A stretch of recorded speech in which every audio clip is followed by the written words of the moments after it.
Minimum ভোটারের বয়স হইতে হবে 40। এই 40 বছর বয়সের লোকগুলো যদি ভোটার হয়, ভোট সেন্টারে মারামারি হবে না। প্রথম আসেন, ভোটার কত বছর বয়স? 18 বছর বয়স না? গোড়ায় গলত্ব। 18 বছর বয়সের যে ছেলেটা ভোটার, আপনার ছেলের বয়স 18, আপনার মেয়ের বয়স 18, তাহলে কি করেন আপনি? বাসায় স্কুলে যা পড়তে বলে না বলে থাপ্পড়, মেয়েটারে কলেজে নিয়ে যান, নিয়ে আসেন নাকি? এই তো। তার সে এমপি নির্বাচনে ভোট দিবে কেমনে? কে আইন প্রণয়ন করবে বাংলাদেশে? আইন প্রণয়ন করলে রমনা থানা থেকে কে যোগ্য, এটা জানে সে? আপনি বাসাতে কয়ে দিলেন যা মা ওই জায়গায় ভোট দিস, ভোট সেন্টারে যাওয়ার পর আয়োজন করলেন এই জায়গায় না সাইডে ভোটটা দিও। ওর তো কোনো সিদ্ধান্তই নাই।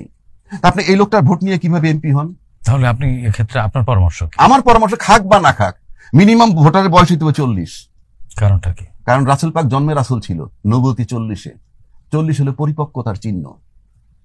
না তো রাসূল জন্মে রাসূল নাকি মিথ্যা বলতেছি? তার নবুয়তি তো 40-এ। 40 হলো একটা প্রতীকী যে মানুষ পরিপক্ক হয়, কাজে সে নির্বাচন করতে পারবে, সিলেক্ট করতে পারবে, সে ঘরে বাইরে কাজ করে। আপনি 18 বছরের বাচ্চা তো রোজগারও করে না।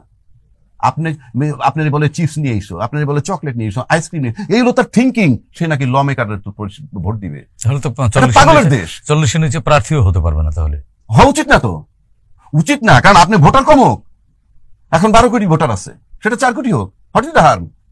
1 নম্বর। 2 নম্বর হলো, এই 40 বছর বয়সের লোকগুলো যদি ভোটার হয়, ভোট সেন্টারে মারামারি হবে না। 40 বছর লোক মারামারি করে না। তার মানে কি আপনি ভোটার এবং নাগরিক দুটি আলাদা করতে চাচ্ছেন? নাগরিক তো থাকবেই, আরে নাগরিকত্ব অসুবিধা কি? আপনার আইডি থাকবে, আপনি নাগরিক। কিন্তু আপনি ভোট সেন্টারে মারামারি কারা করে বলেন তো? বুকে হাত দেন, বুকে হাত দিয়ে বলেন কারা মারি করে? 18 থেকে 25। 40 লোকে করে, কিশোর তরুণরাই করে। তো সরানেন থেকে ভোট সেন্টারে মারামারি হবে না, লিখে রাখেন। আবার 25 বছর বয়সে এমপি হইতে হবে, পার্লামেন্টের সংসদে আছে। পৃথিবীর কোথাও কেউ এই নজির নেই। হ্যাঁ, এইবার আসেন ওই উন্নত বিশ্বের কথা বলেন তো। উন্নত বিশ্বে যখন বয়স 18 তখন কি বলে? গেট লস্ট, চলে যাও, নাকি বলে না? তোমার রোজগার তুমি করবা, তোমার লেখাপড়া তুমি করবা। সে পড়ালেখা করতে হলে এডুকেশন লোন নেয়, সেটা আপনি জানেন? এডুকেশন লোন নিয়ে বলে তুমি যখন থেকে কাজ শুরু করবা তার থেকে পরবর্তী 30-40 বছরের শুধরাবা। উন্নত বিশ্ব।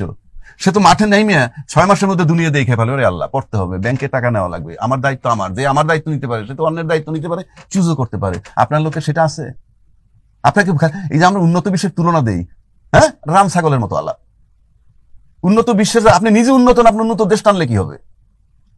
আমি সেই জন্য বললাম, এই যে 18 বছর যে পৃথিবীর যে দেশেই জানে, আমাদের এই সাবকন্টিনেন্ট ছাড়া সবাই ওয়েল এস্টাবলিশড, যার যার মতে, সুতরাং তার ক্ষমতা আছে দেওয়ার, আমার দেশের সন্তানের নাই। কাজে এটা একটা রং কনসেপ্ট। এবং এই 18 বছরের বয়সে বাচ্চাগুলো উইথড্র করেন, ভোট সেন্টারে মারামারি, মব কমে যাবে। তাহলে আপনার ওই তথ্য অনুযায়ী তো এনসিপি তাহলে রাজনীতি করতে পারবে না।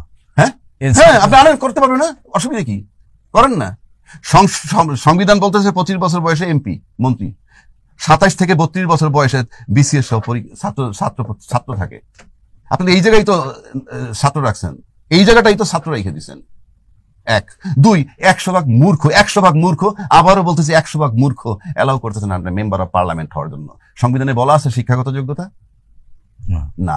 একটা মূর্খ লোক যখন এমপি হয়, রাম ছাগল সোজা বাংলায় বলে, সে যখন 10 জন সচিবের সাথে আলাপ করে কি কথা বলবে?